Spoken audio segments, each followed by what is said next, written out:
નમસ્કાર મિત્રો, સ્વાગત છે તમારું અમારી ચેનલમાં।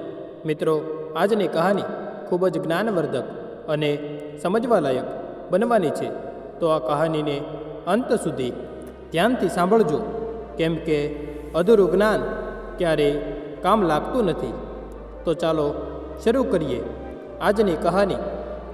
રેલવે ટ્રેકના કિનારે આવેલી એ નાની વસાહતમાં એક જૂનું ઘર હતું, જ્યાં 34 વર્ષની સુનીતા તેના બાળકો માટે રોટલી બનાવતી હતી અને તેમને ભોજન પીરસતી હતી।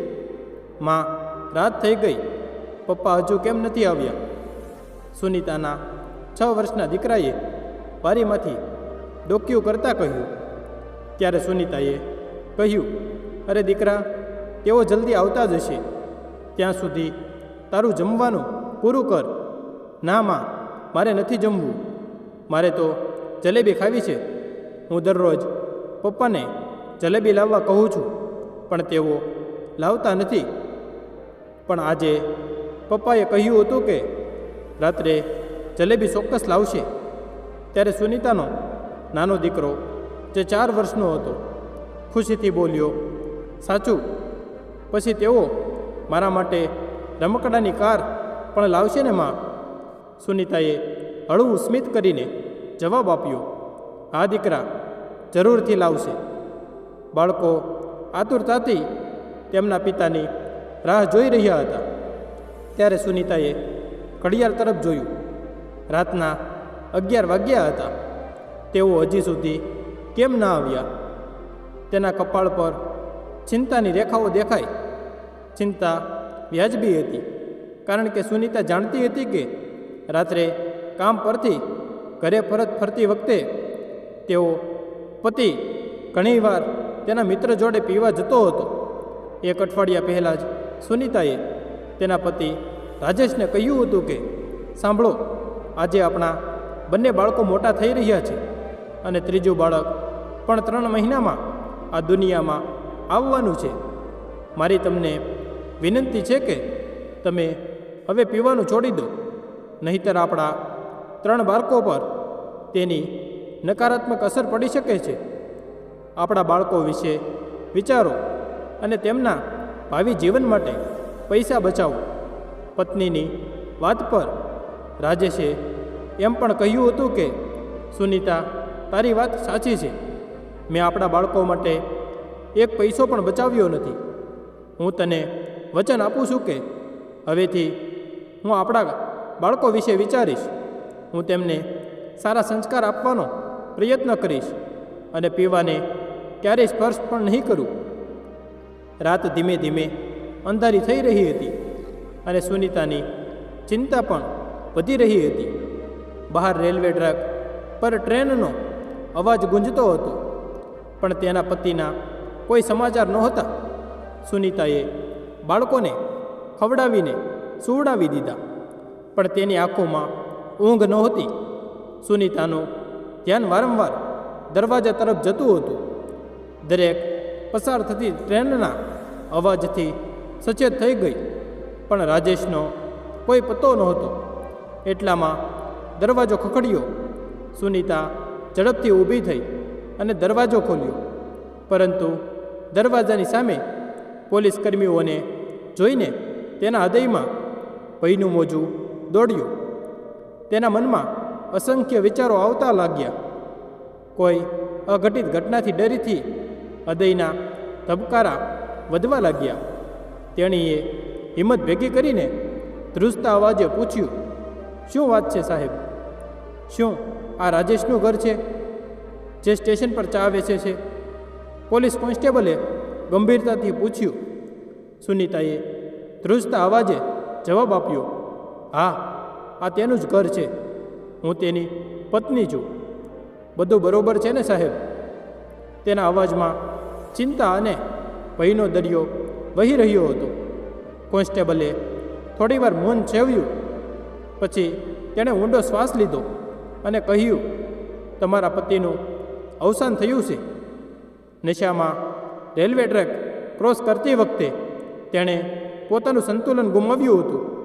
તે એટલો નશામાં હતો કે તેને સામેથી આવતી ટ્રેનનો ખ્યાલ જ ન આવ્યો. અમે તેના શરીરનું પોસ્ટમોર્ટમ માટે સરકારી હોસ્પિટલમાં મોકલવામાં આવ્યો છે. તમે કાલે સવારે ત્યાં જાઓ, બધા કાગળ પૂરા કરો અને તેના મૃતદેહને ત્યાંથી લઈ જાઓ.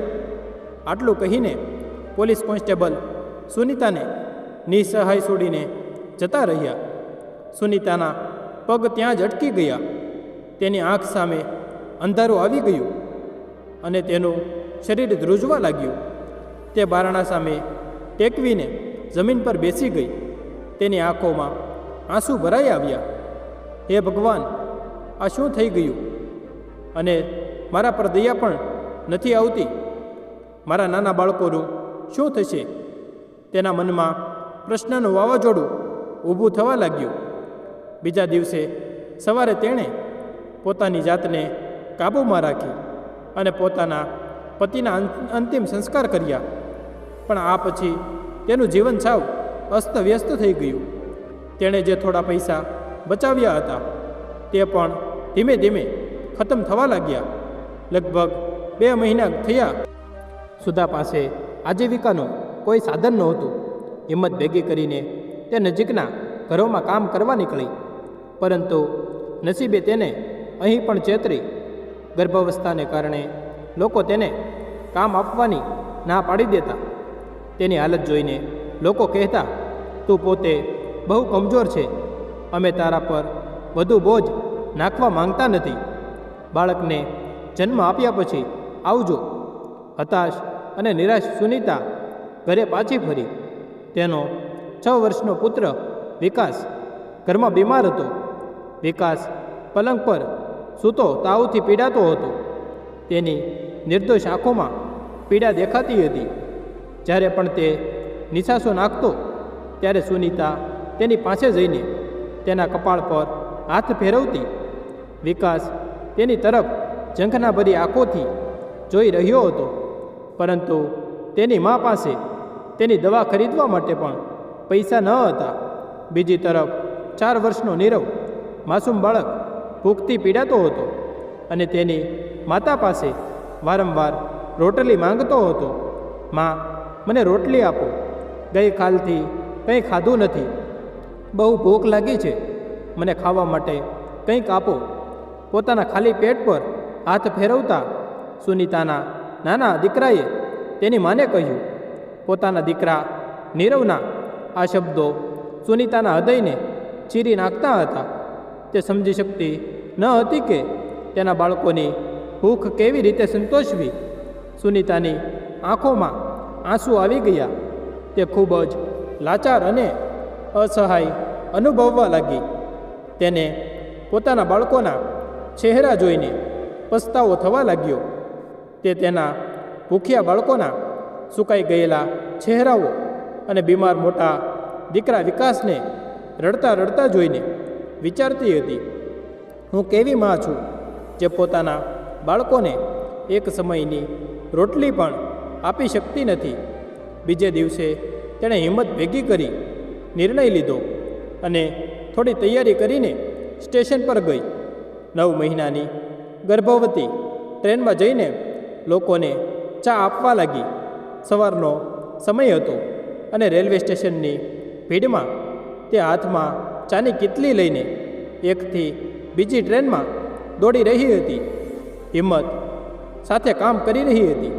અચાનક તેની તબિયત બગડવા લાગી. તેના કપાળ પર પરસેવાના ટીપા દેખાવા લાગ્યા, જાણે પગમાં જીવ નથી. અને તે એ જ સમયે ટ્રેનના દરવાજા પાસે પડી. જ્યારે ત્યાં હાજર કેટલાક લોકોએ જોઈ તો તેમનું હૃદય દ્રવી ઉઠ્યું અને તેઓ તેને નજીકની હોસ્પિટલમાં લઈ ગયા. થોડીવાર સુધી સુનીતા જનરલ વોર્ડમાં પડેલી તેના નાના બાળકોને જોઈ રહી હતી. બાળક નબળું હતું, પણ ગોરી ચામડીનું અને નિર્દોષ હતું. સુનીતાએ બાળકને ખોળામાં લઈ તેની નાની આંગળીઓને સ્પર્શ કર્યો. તેની આંખોમાં આંસુ હતા. તે વિચારવા લાગી, મારું બાળક કેવું નસીબ લઈને આવ્યું છે. તેના જન્મ પહેલાં જ તેના પિતાનો પડછાયો ઉઠી ગયો. તે જ હોસ્પિટલના ખાનગી વોર્ડમાંથી એક મહિલા રડવાનો અને સીંચોનો અવાજ આવી રહ્યો હતો.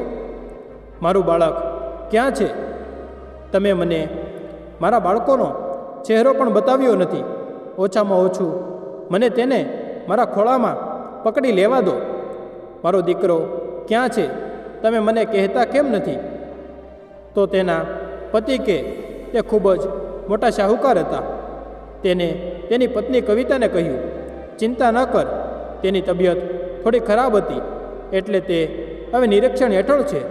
કાલે સવારે તારા બાળક ખોળામાં હશે. ડૉક્ટરે પણ હા પાડી અને તેને ઊંઘનું ઇન્જેક્શન આપ્યું.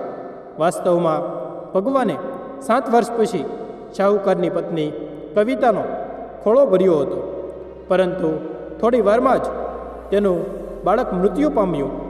ડૉક્ટરે શાહુકારને બાજુમાં બોલાવ્યો અને કહ્યું, જુઓ, તમારી પત્નીની હાલત સારી નથી.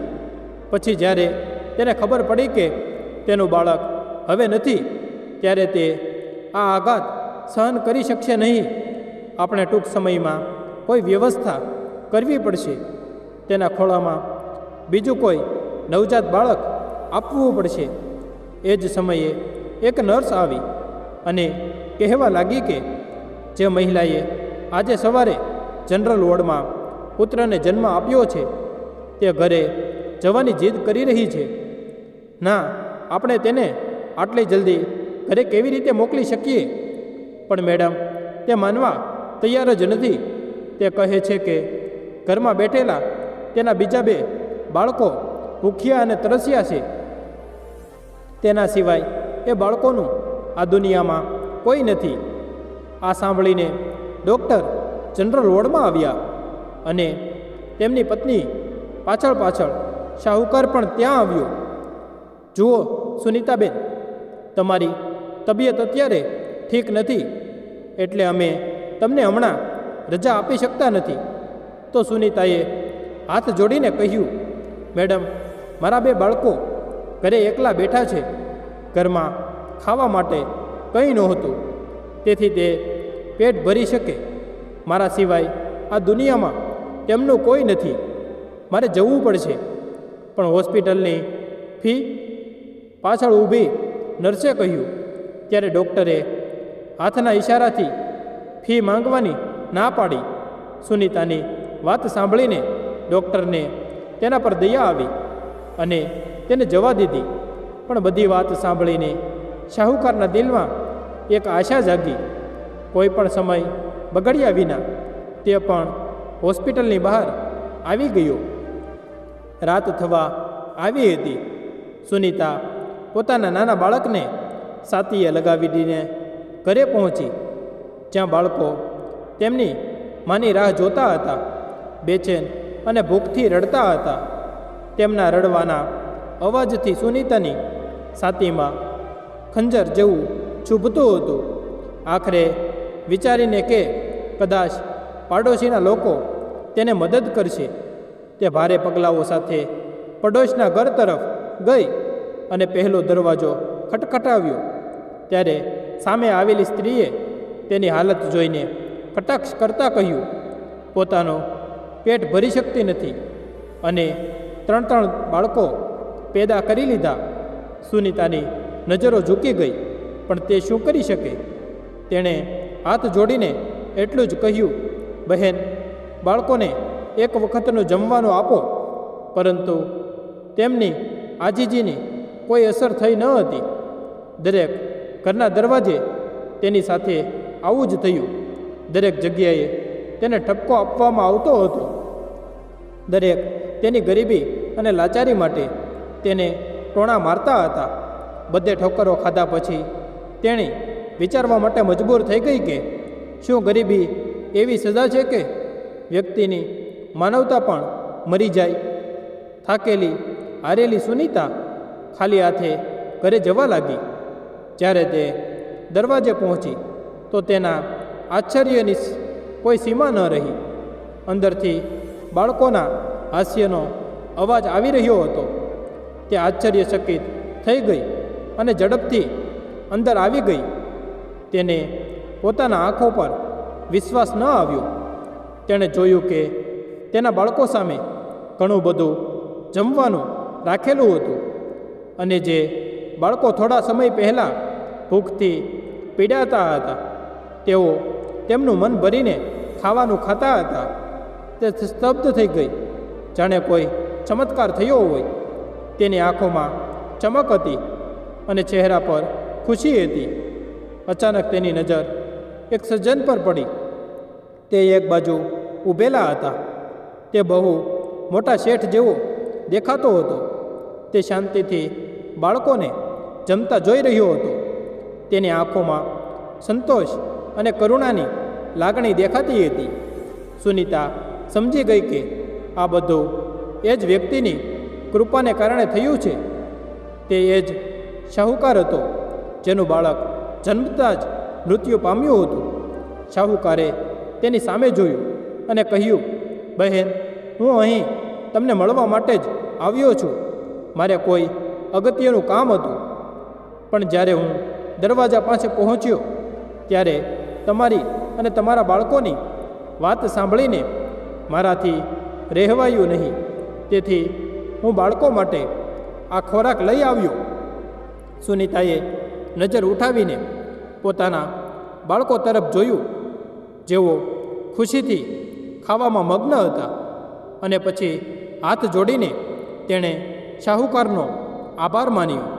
સુનીતાના ખોળામાં નવજાત શિશુને જોઈને શાહુકારે મુદ્દાની વાત કરી, બહેન, હું જાણું છું કે તમારું ઘર ચલાવવા માટે તમારી પાસે કોઈ આધાર નથી. જો તમે કહેશો તો હું તમને પૈસાથી મદદ કરીશ. શાહુકાર સામે આશ્ચર્યથી જોઈ સુનીતાએ કહ્યું, પણ અર્થ વગર આ દુનિયામાં કોણ મદદ કરે છે? તમે સાચા છો બહેન. મારો પણ એક અર્થ છે. હું તમારી જોડે કંઈક માંગવા આવ્યો છું. સુનીતાએ ઊંડો શ્વાસ લીધો અને કહ્યું, સાહેબ, કેમ શર્મિંદા કરો છો? આ ગરીબ ઝૂંપડીમાં એવું શું છે જે તમારી પાસે નથી? શાહુકારે ગંભીરતાથી જવાબ આપ્યો, બહેન, એ વસ્તુ જે પૈસાથી ખરીદી શકાતી નથી અને જેની કિંમત પૈસાથી માપી શકાતી નથી, એવી કઈ વસ્તુ છે જે મારી પાસે છે અને તમારી પાસે નથી? જો એવું કંઈક હશે તો હું તેને આપવામાં અચકાઈશ નહીં. સુનીતાએ કહ્યું, તો ઠીક છે બહેન, તમે આ બાળક મને આપી દો. શું બાળક? એક ક્ષણ માટે સુનીતા સ્તબ્ધ થઈ ગઈ. હા બહેન, હું અને મારી પત્ની ઘણા વર્ષોથી સંતાનની આશા રાખતા હતા. આજે એ આશા પૂરી થઈ, પણ માત્ર થોડીક ક્ષણો માટે. જન્મના થોડા જ સમયમાં અમારું બાળક ભગવાનને વહેલું થઈ ગયું. મારી પત્નીનો ખોળો ખાલી રહી ગયો. તે હોસ્પિટલમાં જીવન અને મૃત્યુ વચ્ચે ઝોલા ખાઈ રહી છે. તે તેના પોતાના બાળકને ખોળામાં લેવા માટે તરસી રહી છે, પરંતુ તેને ખબર નથી કે તેનું બાળક તેના ખોળામાં આવતા પહેલાં જ. આટલું કહીને શાહુકાર રડી પડ્યો. પછી તેણે પોતાને સંભાળતા કહ્યું, બહેન, ડૉક્ટર કહે છે કે મારી પત્નીને સત્ય ખબર પડશે તો તે આ આઘાત સહન કરી શકશે નહીં. હું તેને ગુમાવવા માંગતો નથી. જો તમે ઈચ્છો તો અમે તમારા આ બાળકને દત્તક લઈ શકીએ છીએ. હું તમને સારી રકમ આપીશ, જેથી તમારા બાકીના બાળકોનું ભવિષ્ય સુરક્ષિત થઈ શકે. આ નિર્ણય તમારા માટે ચોક્કસપણે મુશ્કેલ હશે, પરંતુ તેનાથી તમારા બાળકોનું ભવિષ્ય સુધરશે. શાકુહારની વાત સાંભળીને સુનીતાના મનમાં તોફાન ઉઠવા લાગ્યું. પછી હાથ જોડીને તેણે નીચા અવાજે કહ્યું, તમે કદાચ સમજી નહીં શકો સાહેબ. માં તેના તમામ બાળકોને એક સરખો પ્રેમ કરે છે. હું આને મારાથી કેવી રીતે અલગ કરી શકું? એક માનું હૃદય તેના બાળકોને બીજાને સોંપવાની કલ્પના પણ કરી શકતું નથી. જુઓ બહેન, તમારી એક હાથી તમારા 3 બાળકોનું જીવન સુધરશે.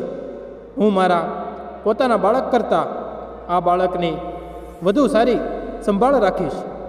જ્યારે પણ તમને એવું લાગે ત્યારે તમે તેને જોવા આવી શકો છો. સુનીતા થોડીવાર મૌનમાં ડૂબી રહી. ઘણા સમયથી પ્રેમ અને મજબૂરી વચ્ચે સંઘર્ષ ચાલતો હતો. પછી તેણે બીજા 2 બાળકો પર એક નજર નાખી. છેવટે આ મૂંઝવણમાંથી બહાર આવીને સુનીતાએ તેનું હૃદય મજબૂત કર્યું અને ભીની આંખો સાથે તેને તેના બાળકને છેલ્લી વાર ચુંબન કર્યું અને તેને શાહુકારને ચોંપી દીધું. સાહેબ, તેનું સારું ધ્યાન રાખજો. હું તેના વિના જીવવા માંગતી નથી, પણ કદાચ આ મારા બીજા 2 બાળકો માટે શ્રેષ્ઠ છે. શાહુકારે તેના ખિસ્સામાંથી 10,000 કાઢીને સુનીતાને આપ્યા. સુનીતાને પૈસા લેવાનું મન થતું નહોતું, પણ મજબૂરી એવી હતી કે તે લીધા વગર તેમનો ગુજારો ન હતો. એટલે તેણે ચૂપચાપ પૈસા લીધા અને તેની મુઠ્ઠી બંધ કરી લીધી. શાહુકારે સુનીતાને તેના ઘરનું સરનામું જણાવ્યું. તેથી તે જ્યારે ઈચ્છે ત્યારે બાળકને મળવા આવી શકે છે. પછી તેણે તે નબળા બાળકને પોતાની છાતીએ ગળે લગાડ્યો અને હાથ જોડીને સુનીતાનો આભાર માન્યો અને ઘરની બહાર નીકળી ગયો. ભારે હૈયે સુનીતાએ દરવાજો બંધ કરી દીધો અને બારણા સામે પીઠ ફેરવી દીધી. આંખોમાંથી આંસુ રોકાતા નહોતા. મુઠ્ઠી ખોલીને પૈસા સામે જોઈને બોલી, હે ભગવાન, મારા નસીબમાં આ જ લખાયેલું હતું. મારા બાળકનો સોદો મારા જાતે. માનું હૃદય ફાટવા લાગ્યું હતું. બીજી તરફ શાહુકારની પત્ની કવિતા બાળકને ખોળામાં લઈને ખૂબ જ ખુશ હતી. થોડા દિવસોમાં તે સાજી થઈ ગઈ અને હોસ્પિટલમાંથી ઘરે પાછા આવી ગયા.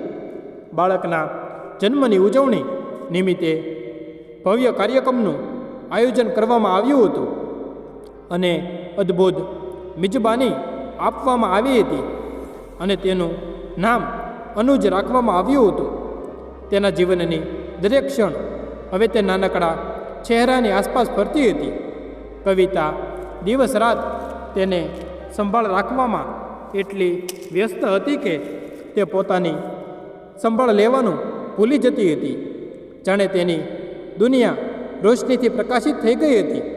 તે તેના કોમળ હાથ અને પગને પંપાળતી, બાળક સાથે તોતડી ભાષામાં વાત કરતી અને જ્યારે તે સ્મિત કરતો ત્યારે તે ખુશ થઈ જતી. જ્યારે બાળક સૂઈ જાય ત્યારે તેની માં સાતી સરસો સાપીને તેને થપથપાવવા હળવેથી હાલરડા ગાતી. તે બાળક અનંત પ્રેમમાં ફૂલની જેમ ખીલી રહ્યું હતું. પણ બીજી તરફ સુનીતા પોતાના બાળકથી અલગ થવાનું દુઃખ સહન કરી રહી હતી. માના હૃદયમાં પ્રેમનું પૂર વહેતું હતું. પોતાના બાળકને જોવાનું બહુ મન કરતું હતું. એક ક્ષણ માટે મનમાં વિચાર આવ્યો કે જઈને બાળકને મળી આવે. પછી બીજી ક્ષણે મૂંઝવણમાં આવી જતી હતી કે મારે શું બહાનું બનાવવું જોઈએ. શાહુકાર અને તેની પત્ની ઘરના મોટા આંગણામાં બેઠા હતા. ત્યાંથી સૂર્યના કિરણો આવી રહ્યા હતા. તેમનો નાનો અનુજ નજીકમાં રાખેલા પારણામાં રમી રહ્યો હતો. હસતું, ખિલખિલાટ કરતું, લાત મારતું, જેને જોઈને કવિતાનો ચહેરો ચમકી ઉઠતો હતો.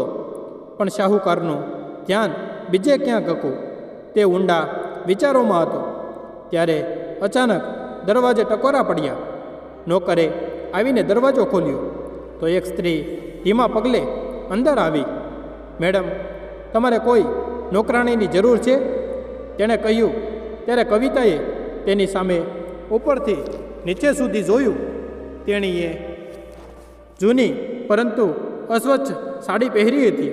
ત્યાર પછી શાહુકારની નજર મહિલા પર પડી અને તેનું હૃદય એક ધબકારો ચૂકી ગયું. કારણ કે તે બીજું કોઈ નહીં પણ સુનીતા હતી, જેણે પોતાના મમતાનું બલિદાન આપીને તેનું ઘર રોશન કર્યું હતું. તે જ સમયે કવિતાએ જવાબ આપ્યો, ના, અમારી પાસે પહેલેથી જ ઘણા નોકર છે, અમને કોઈની જરૂર નથી. આ સાંભળતા જ સુનીતાનો ચહેરો પડી ગયો. પછી સુનીતાએ પારણા તરફ એક પગલું ભર્યું અને હસતા હસતા કહ્યું, મેડમ, આ તમારું બાળક છે. હા, આ અમારું બાળક છે. તેનું નામ અનુજ છે. ખૂબ જ સુંદર. બાળક તરફ જોઈને સુનીતાને લાગ્યું કે તે તેની આંખોની તરસ સિપાવવા માંગતી હોય. પછી દુઃખી થઈને તે પાછી વળી અને જવા લાગી. ત્યારે શાહુકારે તેની પત્નીને હળવેકથી કહ્યું, સાંભળ કવિતા, આપણી પાસે નોકર છે. તું મને આયા સાથે મળીને આનાની સંભાળ રાખો છો, પરંતુ હજુ પણ ઘરમાં ક્યાંક નાના કામો હોય છે. આ મહિલાને રાખી લઈએ તો તારી મદદ થઈ જશે. કંઈક વિચારીને શાહુકારની પત્નીએ પાછળથી અવાજ આપ્યો, સાંભળ, તારું નામ શું છે? હા, મારું નામ સુનીતા છે. પાછળ ફરીને તેણે કહ્યું, તું શું કામ કરી શકે છે અને તું કેટલો પગાર લઈશ? હા મેડમ, હું ઘરના બધા કામ કરી શકું છું અને પગાર તમને જેટલો યોગ્ય લાગે. સુનીતાને માત્ર એક જ વાતની પરવા હતી, કોઈક રીતે તેના બાળકની નજીક રહેવું. તેણે તેના નિર્દોષ બાળકના ચહેરાને મન ભરીને જોઈ શકે. આટલા માટે તે ઓછા પગાર માટે સંમત થઈ હતી. તેથી તે તેના બાળક સાથે થોડો સમય વિતાવી શકે. તું ક્યાં રહો છો અને તારા પતિ શું કરે છે? સુનીતા થોડી અચકાઈ અને બોલી, હું અહીં નજીક જ રહું છું અને મારા પતિ મને થોડા મહિના પહેલાં જ. આ કહેતા તેની આંખો આંસુઓથી ભરાઈ ગઈ. કવિતા તેના આંસુનો અર્થ સારી રીતે સમજી ગઈ હતી. તેણે કહ્યું, ઠીક છે, તું કાલથી આવી જજે, હું તને બધું કામ સમજાવી દઈશ. હા મેડમ, હું કાલે સવારે વહેલી આવી જઈશ. આટલું કહી સુનીતા ઘરની બહાર નીકળી ગઈ. બીજે જ દિવસે સવારે વહેલા ઉઠીને સુનીતા શેઠાણી પાસે નોકરી માટે પહોંચી. ત્યારે તેણે પોતાના બાળકને આટલી નજીકથી જોઈને એક અલગ જ રાહત અનુભવી. વર્ષો પછી તેને લાગ્યું કે તેના જીવનની ખોવાયેલી ખુશીઓ પાછી આવી ગઈ હોય.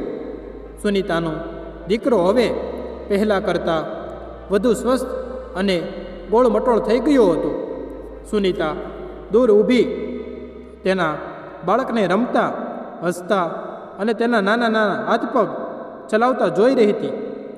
તેના હૃદયમાં સ્નેહના તરંગો ઉઠતા અને તેને આંખો ભીની થઈ જતી.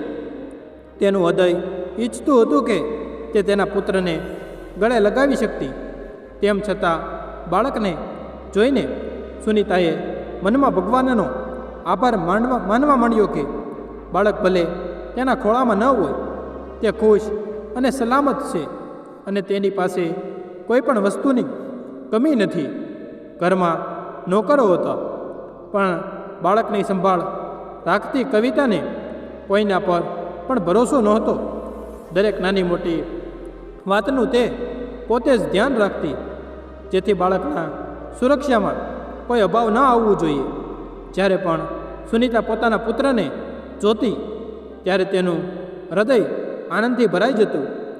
માના પ્રેમનું પૂર હૃદયને અચમચાવી નાખતું, પણ તે પોતાના આંસુ પોતાની અંદર છુપાવી લેતી. તે દરેક ક્ષણે તેની આંખોમાં તેની નિર્દોષતાને કેદ કરીને દૂર ઊભી જોતી રહેતી. જ્યારે તેનો પુત્ર હસતો ત્યારે તેનું દરેક હાસ્ય તેના કાનમાં શાંતિની સંગીતની જેમ ગુંજવા લાગતું. બાળકનો ઓરડો તમામ પ્રકારના રંગબેરંગી રમકડાથી ભરેલો હતો અને નાનો અનુજ તેની આસપાસ પથરાયેલા રમકડાની વચ્ચે બેઠો હતો અને સુનીતાને જોઈને હસતો હતો. આજે ખબર નથી સુનીતાનું હૃદય એના પુત્ર અનુજને ખોળામાં લેવા અને તેને પોતાની સાથી સરસો સાપીને તેના પર બધો પ્રેમ વરસાવવા માટે વારંવાર તડપતું હતું. છેલ્લા કેટલાક દિવસોથી તે તેના પુત્રને નજીકથી જોતી, પરંતુ સુનીતા ક્યારેય તેને હાથ લગાવવા હિંમત કરી શકી ન હતી.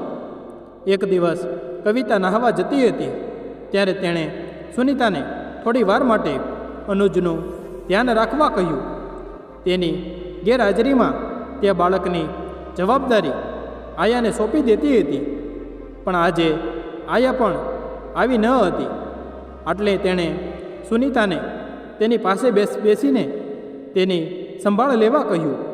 આ સાંભળતા જ સુનીતાનો ચહેરો ચમકી ગયો. આનાથી વધુ તે શું ઈચ્છી શકે? તે ખૂબ જ ઉત્સાહથી તેની પાસે જઈને બેઠી. અનુજે તેની પ્રેમાળ આંખોથી સુનીતા તરફ જોયું અને તેના નાના હાથ ફેલાવતા હસ્યો. સુનીતાની સાડીનો શેડો તેની નાની આંગળીઓ વડે પકડી રાખ્યો. આ જોઈને સુનીતાની આંખો ભરાઈ આવી. તેણીએ અનુજના નાનકડા હાથ પોતાના હાથમાં લીધા અને તેને પ્રેમથી સ્નેહ કરવા લાગી. તે થોડીવાર તેની પાસે બેઠી ત્યારે તેના માટે પોતાની જાત પર કાબૂ રાખવો અશક્ય બની ગયો. સુનીતાએ રૂમની આજુબાજુ જોયું, પછી દરવાજા તરફ જોયું. મેડમ તો નથી આવ્યા તેની ખાતરી કરવા. પછી તેણીએ અનુજને ઉપાડ્યો, તેની છાતીએ લગાડ્યો અને બહુ બધું ચુંબન કરવા લાગી. તેના સ્નેહને પામીને અનુજ પણ હસી પડ્યો. તો બહુ સુંદર છે. કાશ તું હું તને કાયમ માટે મારી સાથે રાખી શકતી. મારું મન તારી સાથે અહીંથી ભાગીને એવી જગ્યાએ જવા માંગે છે જ્યાં કોઈ મને તારાથી અલગ ન કરી શકે. આટલું કહી સુનીતા ફરી તેના ગોળમટોળ ગાલોને ચૂમવા લાગી. જ્યારે સુનીતા બાળક પર પોતાનો પ્રેમ વરસાવી રહી હતી ત્યારે રૂમના દરવાજે ઊભેલી કવિતા આ આંખનું દ્રશ્ય જોતી હતી. તે ઘડીભર તેની આ બાજુ કરતી જોતી રહી. તેનો ચહેરો ગુસ્સાથી લાલ થઈ ગયો. સુનીતા આ બધું શું કરે છે? જ્યારે તેણે લગભગ સીચો પાડતી બોલી ત્યારે ગુસ્સાથી ભરેલો કઠોર અવાજ સાંભળીને સુનીતા ગભરાઈ ગઈ અને તરત જ અનુજને તેના પલંગ પર સુવડાવી દીધો. તેના ચહેરા પર ડર અને પસ્તાવાના ભાવ હતા. તેને ધ્રુજતા અવાજમાં કહ્યું, મેડમ, કૃપા કરીને મને માફ કરો. હું ફક્ત એક વાર બાળકને ગળે લગાવવા માંગતી હતી. હવે અમને આ ઘરમાં તારી જરૂર નથી. હું આજે જ તારો હિસાબ પતાવી દઈશ. મારા ઘરની બહાર નીકળ અને એને ફરી ક્યારેય તારો ચહેરો દેખાડતી નહીં. આટલું કહીને કવિતાએ તેનો હાથ પકડીને અનુજના રૂમની બહાર ખેંચી લઈ ગઈ અને પછી તેને 500 રૂપિયાની 5 નોટ આપી અને તેને બહારનો રસ્તો બતાવ્યો. સુનીતાની આંખોમાંથી આંસુ વહેવા લાગ્યા. એકવાર તેને એવું લાગ્યું કે સીચો પાડીને કહે કે અનુજ તેનું લોહી છે. તે અનુજની મા છે, જેણે તેને 9 મહિના પેટમાં રાખ્યું છે. તેના લોહીથી તેનું ચિંતન કર્યું છે, પણ લાચાર હતી એટલે તે મોંમાંથી કંઈ પણ ના બોલી શકી. જાણે સંજોગોએ તેના અવાજ દબાવી લીધો હતો. આંખોમાં પ્રેમનો દરિયો અને વેદનાનો પૂર સાથે તેણે છેલ્લી વાર અનુજ તરફ જોયું અને ભારે હૈયે દરવાજાની બહાર નીકળી ગઈ. તેણે બહાર આવીને પૈસા સામે જોયું, જાણે તે પૈસા તેના અંતરાત્માને વીંધી રહ્યા હોય. મેં આ થોડા રૂપિયા માટે મારા દિલનો ટુકડો વેચી દીધો. મા હોવા બદલ મને શરમ આવે છે. હું કેવા પ્રકારની મા છું જે પોતાના સંતાનને વેચી દીધું. તેણે પોતાની જાતને કહેતા તેવો અવાજ ભારે થઈ ગયો. તે ક્ષણે તેના કૃત્યની શરમાઈને તે જ પલ્લે તૂટી ચૂકી હતી. તેની આંગળીઓ ધ્રુજવા લાગી અને લાચારીના આલિંગનને તેણે પૈસાના ટુકડા કરીને જમીન પર ફેંકી દીધા. પોતાના ઘરે પાછી જતી રહી. તેણે તેના નોકરીમાંથી કાઢી મૂકવામાં આવી હતી, પરંતુ તેના 2 બાળકોને ખવડાવવા માટે તેણે નજીકના ઘરોમાં સાફ સફાઈ અને ઝાડુ પોતાનું કામ હાથમાં લીધું. આખો દિવસ ત્યાં કામ કરતી, પણ ઘણીવાર તે નાનકડા અનુજની એક ઝલક મેળવવા સાંજે તેના ઘરની બહાર અમુક અંતરે ઊભી રહેતી. તે જાણતી હતી કે દરરોજ સાંજે આયા બાળકને નાની ગાડીમાં બેસાડીને ફરવા લઈ જાય છે. તે જ સમયે તે નાના દીકરાને જોઈને તેની આંખોને ઠંડક મળશે.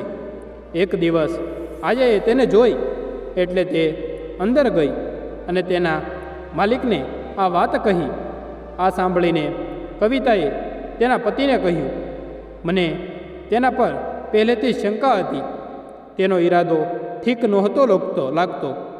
નોકરીમાંથી કાઢી મૂકી હોવા છતાં તે હજુ પણ આવતા જતાં આપણા બાળક પર નજર રાખે છે. ખબર નહીં તે શું ઈચ્છે છે.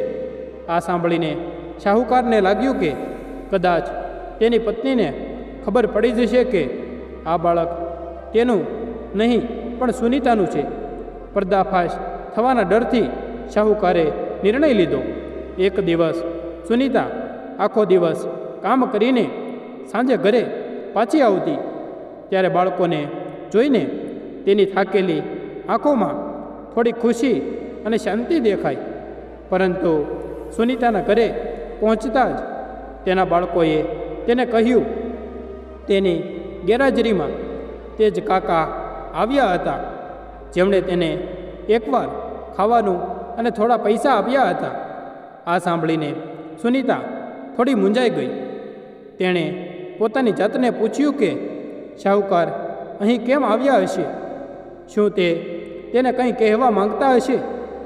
તેમના મોટા પુત્રએ સુનીતાના હાથમાં એક નાનું પેકેટ મૂક્યું અને કહ્યું, માં, કાકાએ આ મને આપ્યું છે.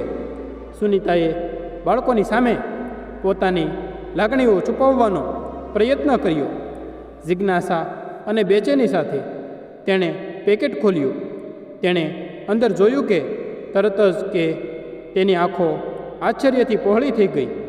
પેકેટમાં 500 રૂપિયાની નોટના 3 બંડલ હતા.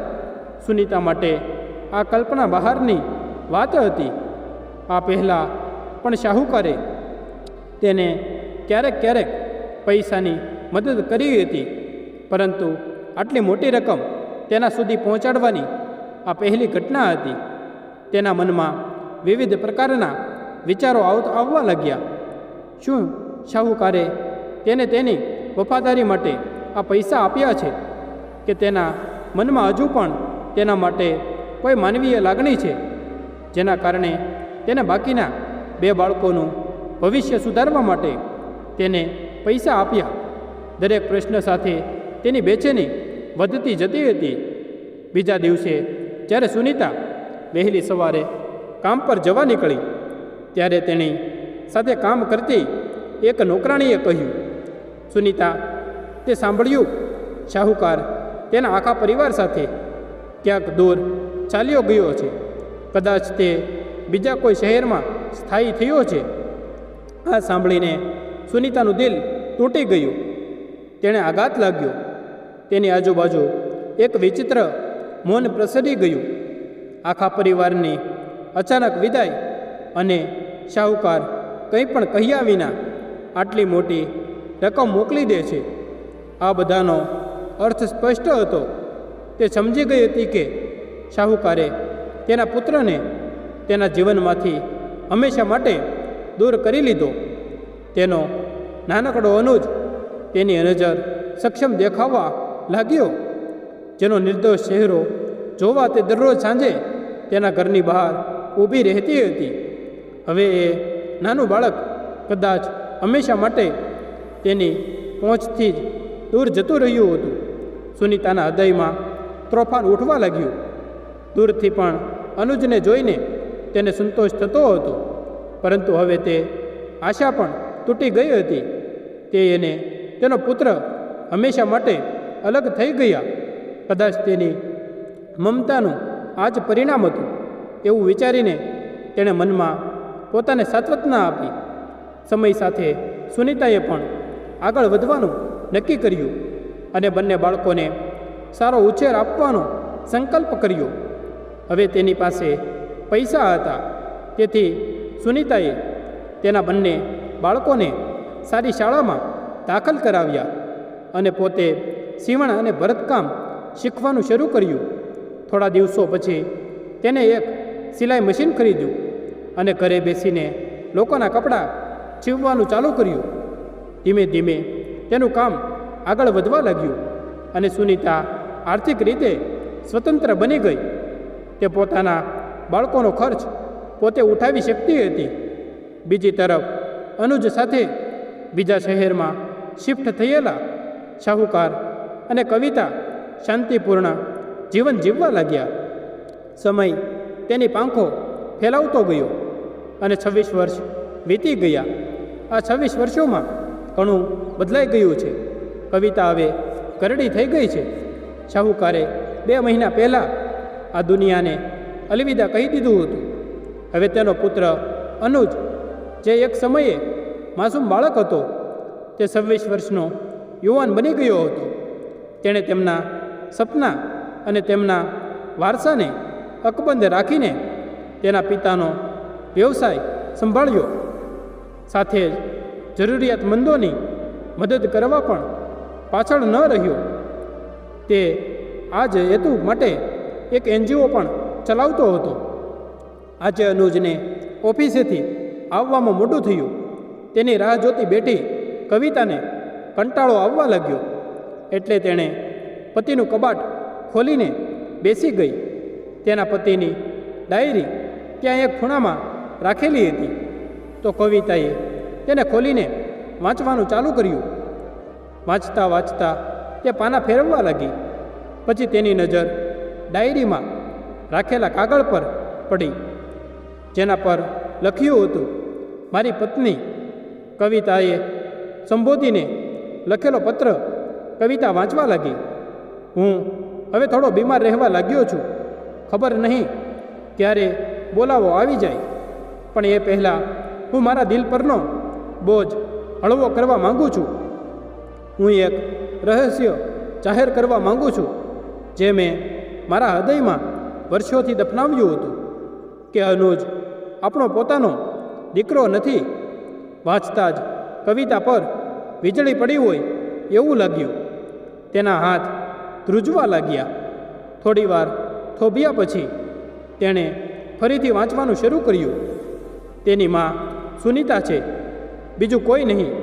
હા, એ જ સુનીતા જે આપણા ઘરમાં નોકરાણી તરીકે કામ કરતી હતી, જેથી તે તેના બાળક અનુજને જોઈ શકે. તેથી જ તે આપણા ઘરે નોકરાણી બનીને આવી હતી. તે એક ગરીબ પરંતુ ખૂબ જ સ્વાભિમાની સ્ત્રી હતી. બાળકના બદલામાં હું તેને પૈસાની થોડી મદદ કરતો. તેના પછી શાહુકારે તે બધા સંજોગો લખ્યા, જેમાં તે સુનીતા પાસેથી અનુજને લાવ્યો હતો અને જે મજબૂરીઓને કારણે સુનીતાએ આ બલિદાન આપ્યું હતું. અંતે લખ્યું હતું, પણ આ અપરાધીની લાગણી હંમેશા મારા મનમાં રહી કે મેં એક માને તેના પુત્રથી અલગ કરી દીધી હતી. ભગવાન કરે એ ઉમદા સ્ત્રીને દુનિયાની બધી ખુશીઓ મળે. પત્ર પૂરો થયો ત્યાં સુધીમાં કવિતાનું આખું શરીર સ્તૂર્ણ થઈ ગયું. અચાનક તે દ્રશ્ય તેની સામે આવ્યું, જ્યારે સુનીતા તેના પુત્ર અનુજને તેની સાથી સરસો આપીને સ્નેહ આપતી હતી અને તેને ચુંબન કરતી હતી. સુનીતાને તેને ગુનેગાર બનાવીને તેને નોકરી અને ઘરમાંથી કાઢી મૂકી હતી. ઘરની બહાર નીકળતી વખતે સુનીતાની અશ્રુભીની આંખો અને ધ્રુજતા હોઠ કંઈક કહેવા માટે તલપડતા હતા, પણ કંઈ બોલી ન શકી. તે વેદનાભરી નજરે અનુજને જોઈને જતી રહી હતી. હે ભગવાન, મેં કેટલો મોટો ગુનો કર્યો છે. મેં એક પ્રેમાળ માને ઘણું દુઃખ આપ્યું. આટલું કહેતા કવિતાની આંખોમાંથી આંસુ ટપકવા લાગ્યા. માં, તમે અહીં બેઠા છો. મને લાગ્યું કે તમે સૂઈ ગયા હશો, પણ આ શું છે? તમારી આંખોમાં આંસુ. અનુજે કહ્યું, એ જ વખતે કવિતાએ પેલી ડાયરીને કબાટમાં રાખી અને ઝડપથી કબાટ બંધ કરી દીધું. પણ અનુજે તેની ડાયરી રાખતા જોઈ લીધી હતી. અરે કંઈ નહીં દીકરા, બસ એ તો એમ જ, પોતાના આંસુ છુપાવતા કવિતાએ કહ્યું. અને પછી કહ્યું, પણ દીકરા, તને આવતા આટલો સમય કેમ લાગ્યો? માં, હું 1 કલાક પહેલાં ઘરે પાછો આવવાનો હતો, પણ આવતી વખતે મારી કારની સામે એક વૃદ્ધ આગળ આવી ગયા. મને લાગ્યું કે તેમને મારી ગાડીએ ટક્કર મારી છે. જ્યારે મેં કારમાંથી નીચે ઉતરીને જોયું તો મને ખબર પડી કે તેઓ બેભાન થઈ ગયા હતા. મેં મારી ટીમને બોલાવી અને તેમને હોસ્પિટલમાં દાખલ કરાવ્યા. આ બધા કામોમાં વિલંબ થયો. પુત્ર, તું અને તારી સમાજ સેવા, તું લોકોને મદદ કરવામાં એટલા વ્યસ્ત થઈ જાય છે કે તું તારી સંભાળ પણ રાખતો નથી. ચાલ, તારું હાથ મોઢું ધોઈ લે, હું જમવાનું ગરમ કરીને લઈ આવું છું. આટલું કહીને સુનીતા બહાર નીકળી ગઈ. પણ અનુજ સમજી ન શક્યો કે તેની મા કેમ રડતી હતી. એ જ વખતે અનુજે કબાટ ખોલીને ડાયરી કાઢી. ડાયરી ખોલતાની સાથે જ તેને એક પત્ર મળ્યો. એમાં તેના પિતાએ આખું સત્ય લખ્યું હતું. પત્ર વાંચતા જ તેના ચહેરાના હાવભાવ બદલાવા લાગ્યા. દરેક શબ્દ તેના હૃદયને હચમચાવી નાખે તેવું લાગતું હતું. તેના હાથમાંથી તે પત્ર પડી ગયો અને ભરેલી આંખો સાથે શૂન્ય તરફ જોવા લાગ્યો. એટલામાં જ કવિતા અંદર આવી અને દીકરાના હાથમાંનો પત્ર જોઈને તેની આંખો આંસુઓથી પહોળી થઈ ગઈ. માં, શું આ સાસુ છે? હું તમારો પોતાનો દીકરો નથી, અનુજે ધીમા અવાજમાં પૂછ્યું. પણ કવિતા કંઈ બોલી શકી નહીં. તેની માને ચૂપચાપ ઊભેલી જોઈને તેને તેના પ્રશ્નનો જવાબ મળી ગયો હતો. પછી તેણે કહ્યું, માં, મારે મારી માને મળવું છે. જેણે મને જન્મ આપ્યો છે તે ક્યાં મળશે? મને પણ ખબર નથી કે આટલા વર્ષો પછી આપણે તેને ક્યાં શોધીશું.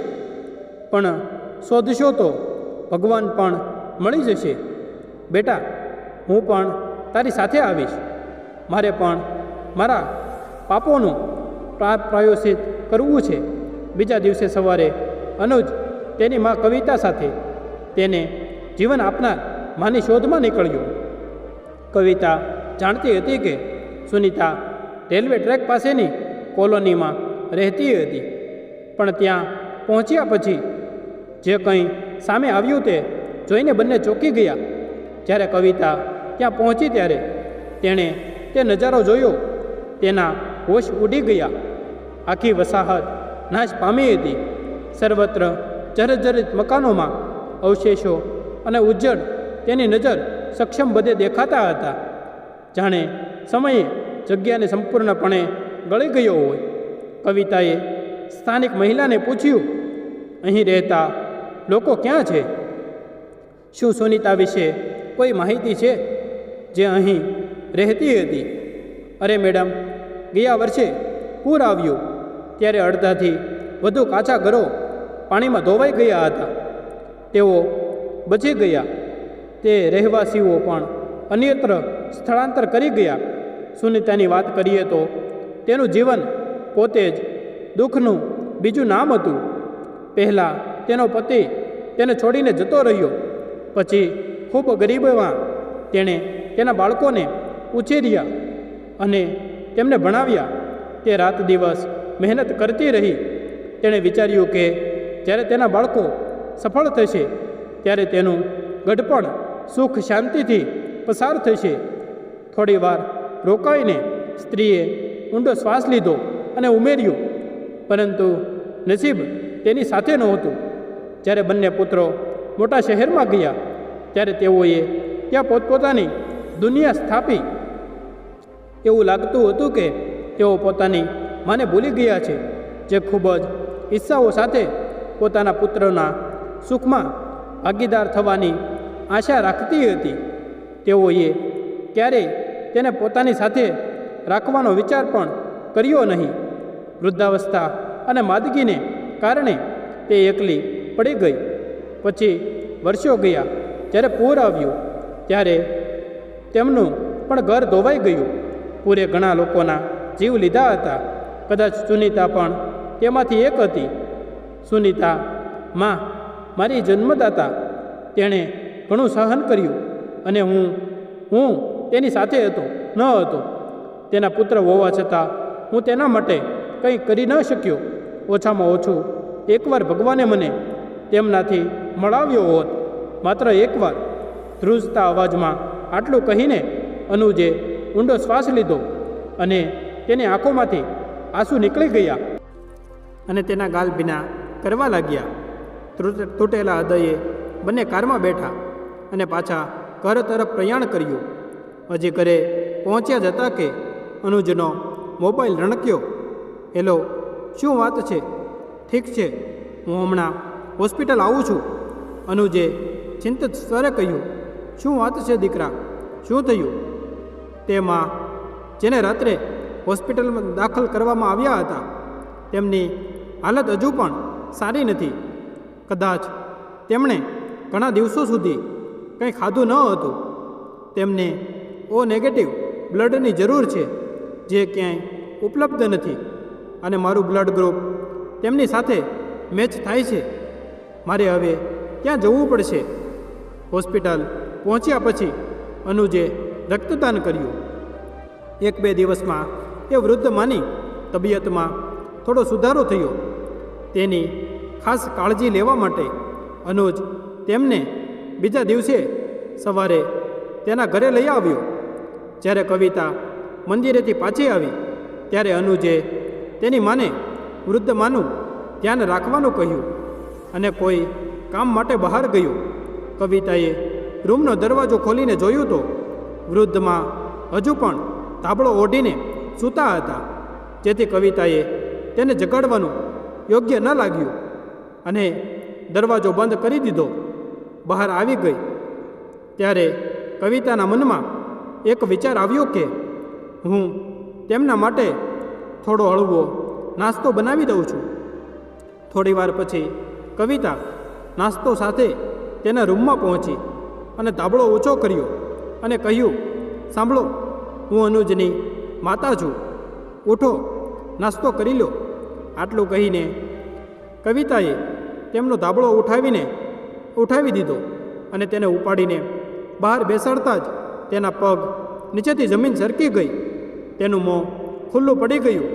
તે સ્ત્રી જેને દુઃખ અને મુશ્કેલીઓએ સમય પહેલાં ઘરડી બનાવી દીધી હતી, કવિતાને ખૂબ ધ્યાનથી જોવા લાગી. મેડમ, સુનીતા, તું હજી જીવે છે? કહેતા કવિતાનો અવાજ ધીમો થઈ ગયો. આંખમાંથી આંસુ વહેવા લાગ્યા. મેડમ, તમે? મારો દીકરો ક્યાં છે મેડમ? મારે તેને એકવાર મળવું છે, પછી હું અહીંથી જતી રહીશ. લહેરાતા પાનની જેમ ધ્રુજતા કહ્યું. આટલામાં જ દરવાજામાંથી અવાજ આવ્યો, તારો દીકરો અહીં છે માં. આ સાંભળતા જ જાણે સુનીતાના ચિત્રે હાલ શરીરમાં અચાનક જીવ આવ્યો. તેણે આશ્ચર્યથી દરવાજા તરફ જોયું. તેની સામે તેનો દીકરો અનુજ ઊભો હતો. માં, હું તમારો દીકરો છું અને હવે હું તમને ક્યાંય નહીં જવા દઉં, અનુજે રડતા રડતા કહ્યું અને તરત જ અંદર આવીને સુનીતાને ભેટી પડ્યો.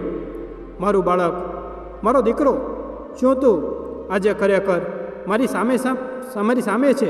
આટલું કહીને સુનીતાએ અનુજનો ચહેરો પોતાના બંને હાથમાં પકડીને તેને ચુંબન કરવા લાગી. જાણે આટલા વર્ષો પછી તેના પુત્રને મળીને તે પાગલ થઈ ગઈ હતી. તેના શ્વાસમાં વર્ષોની ઝંખના પ્રેમ અને સ્નેહ ભળી ગયા હતા. આભાર મારા ભગવાન, મને મારા બાળક સાથે મળાવવા બદલ. અનુજ તેના ખોળામાં માથું રાખીને જોરથી રડવા લાગ્યો. માં, હું તમને ક્યારેય નહીં છોડું. હવે આપણે હંમેશા સાથે રહીશું. જાણે સમય થંભી ગયો હતો. સુનીતા અને અનુજની આંખોમાંથી ગંગા અને જમુના વહી રહી હતી. સામે ઊભેલી કવિતા પણ આ દ્રશ્ય જોઈ રહી. તેની આંખો પણ આંસુઓથી ભરાઈ ગઈ અને એ જોઈને આશ્ચર્ય થયું કે કેવી રીતે માની મમતા અને પુત્રના પ્રેમની આગળ દુનિયાનું દરેક અંતર અને દરેક અવરોધ નાનો બની ગયો. તો મિત્રો, તમને અમારી આજની કહાની કેવી લાગી? જો પસંદ આવી હોય તો વિડીયોને લાઈક કરી દેજો અને સગા સંબંધી સાથે શેર કરી દેજો તથા કોમેન્ટ બોક્સમાં જય શ્રી કૃષ્ણ લખી દેજો. અને ચેનલને સબસ્ક્રાઈબ ના કરી હોય તો ચેનલને અત્યારે જ સબસ્ક્રાઈબ કરી દેજો. જય શ્રી કૃષ્ણ. ધન્યવાદ.